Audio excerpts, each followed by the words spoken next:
بسم اللہ الرحمن الرحیم۔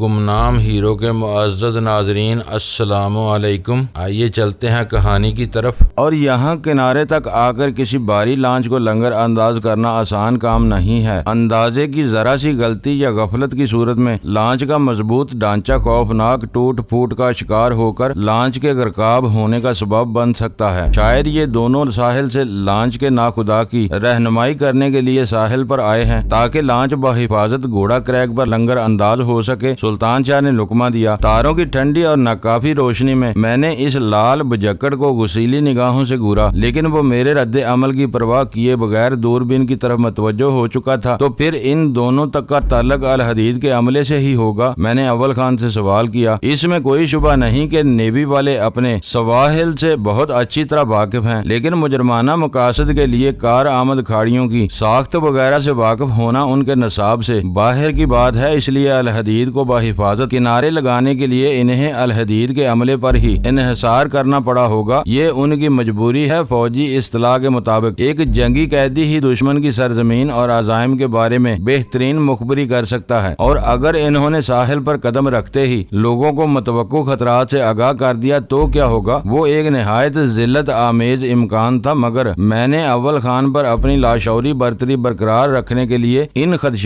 کو الفاظ کا روپ دے ہی دیا۔ وہ سب سر پر پیر رکھ کر بھاگ نکلیں گے۔ سلطان شاہ نے دوربین سے اپنی نگاہیں ہٹائے بغیر بے پروایانہ انداز میں اپنی سطحی رائے کا اظہار کیا۔ یہ بھی ممکن ہے کہ وہ مقابلے پر تل جائیں۔ میں نے دانت پیستے ہوئے غصیلے لہجے میں کہا، یہ ان کی روزی کا معاملہ ہے۔ ہو سکتا ہے کہ وہ لانچ کے عملے کی رہائی کی کوششوں میں مصروف ہو جائیں اور بحریہ کے افسروں اور جوانوں کو ان پر فائر کھولنا پڑ جائے۔ یہ سب نہیں ہوگا۔ اول خان کو پر اعتماد آواز نے ہم دونوں کو خاموش کر دیا۔ بات صرف اتنی سی ہے کہ ہم لوگ فوجیوں کو اکڑ اور عقل سے پیدل تصور کرتے ہیں، حالانکہ ایسا نہیں ہے۔ پالیسی ساز افسران ہر نشیب و فراز پر غور کر کے فیصلے کرتے ہیں اور ان کے ماتحت ان کے احکام پر آنکھیں بند کر کے عمل کرتے ہیں۔ اس نظم و ضبط کو عام لوگ ہضم نہیں کر پاتے۔ ان کے نزدیک دوسری منزل کی چھت پر سے مارچ کرتے ہوئے سڑک پر گر جانا اور لہو لہان ہو جانے کے باوجود پھر مارچ میں مصروف ہو جانا نری حماقت ہے، جبکہ جرمن قوم میں ڈسپلن کے اسی لرزہ خیز مظاہرے نے سر ونسٹن چرچل کے اوسان خطا کر دیے تھے، اور وہ ہٹلر سے اس دل خراش مارچ کو روک دینے کی التجا کرنے پر مجبور ہو گئے تھے، جس کا شکار اسکول کے بچے بن رہے تھے۔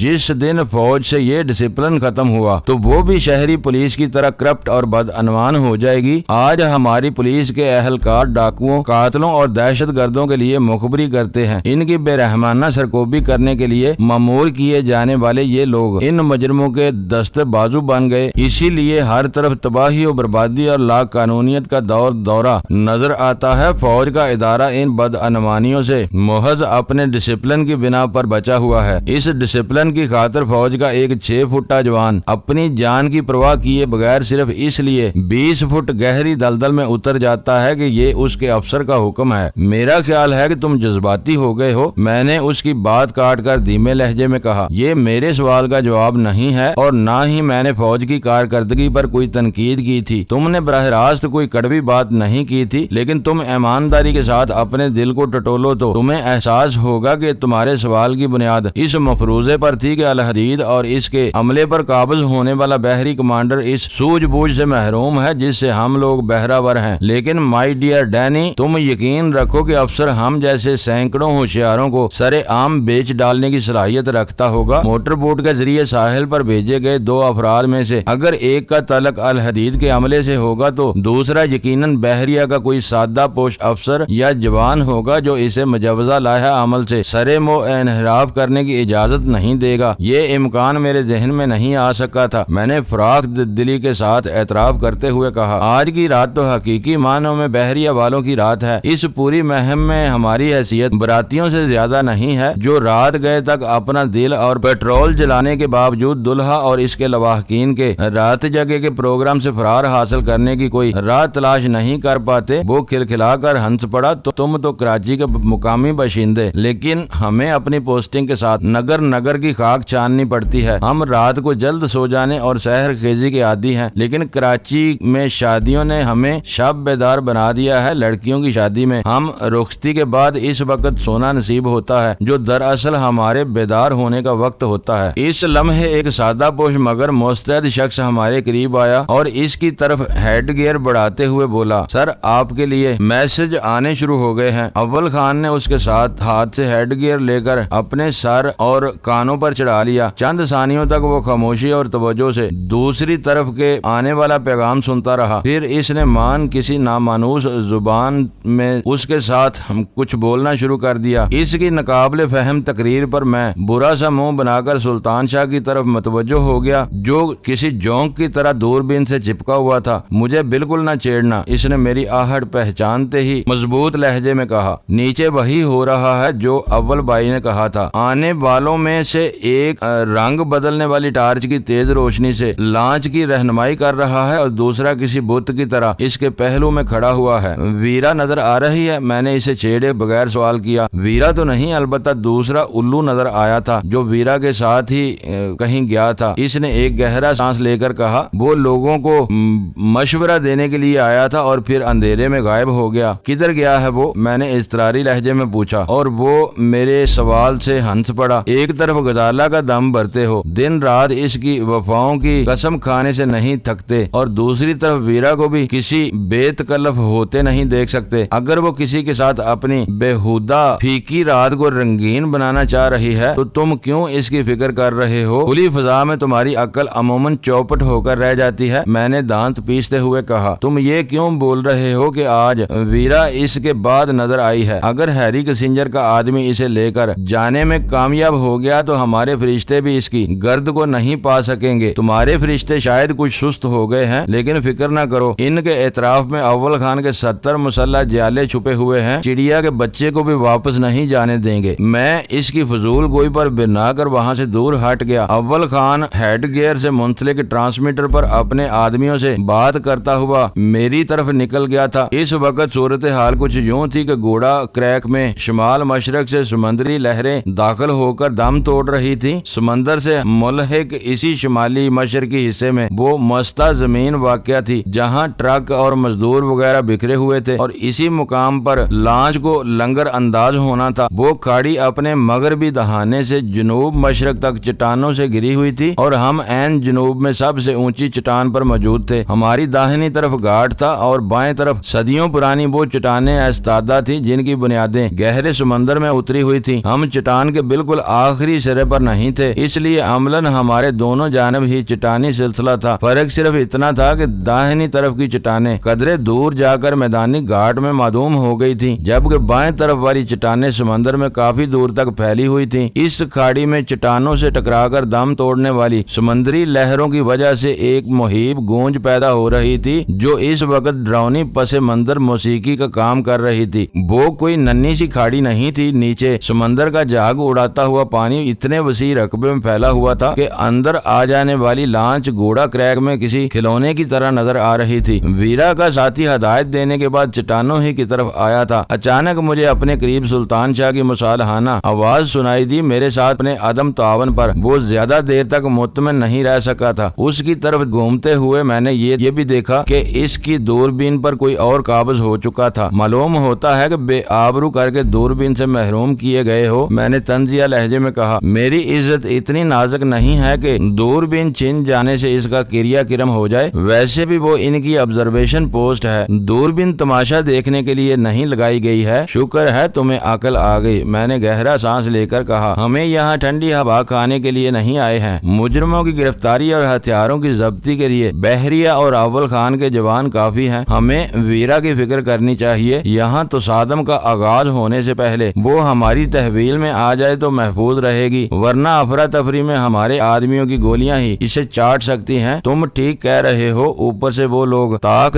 کر نشانے لینے کی پوزیشن میں ہیں۔ وہ یک بیک بہت سنجیدہ ہو گیا، لیکن ہم اسے کہاں تلاش کریں گے؟ دوربین پر انحصار کرنے کی بجائے ہمیں نیچے جانا ہوگا، میں نے اس سے کہا، اور پھر تیزی سے اس شخص کی طرف بڑھ گیا جو دوربین سے نظریں لگائے اپنے آپریٹس پر رپورٹ دے رہا تھا۔ خاموشی اور رازداری کی بنا پر وہاں موجود ہر شخص کی نقل و حرکت اور سرگرمیاں پر اسرار ہی تھی۔ کچھ دیر پہلے اول خان سمیت متعدد افراد ہمارے گرد و پیش میں موجود تھے، لیکن پل بھر میں وہ سب اندھیرے میں کہیں معدوم ہو چکے تھے اور صرف دوربین والا شخص وہاں موجود رہ گیا تھا۔ میں نے ہولے سے اس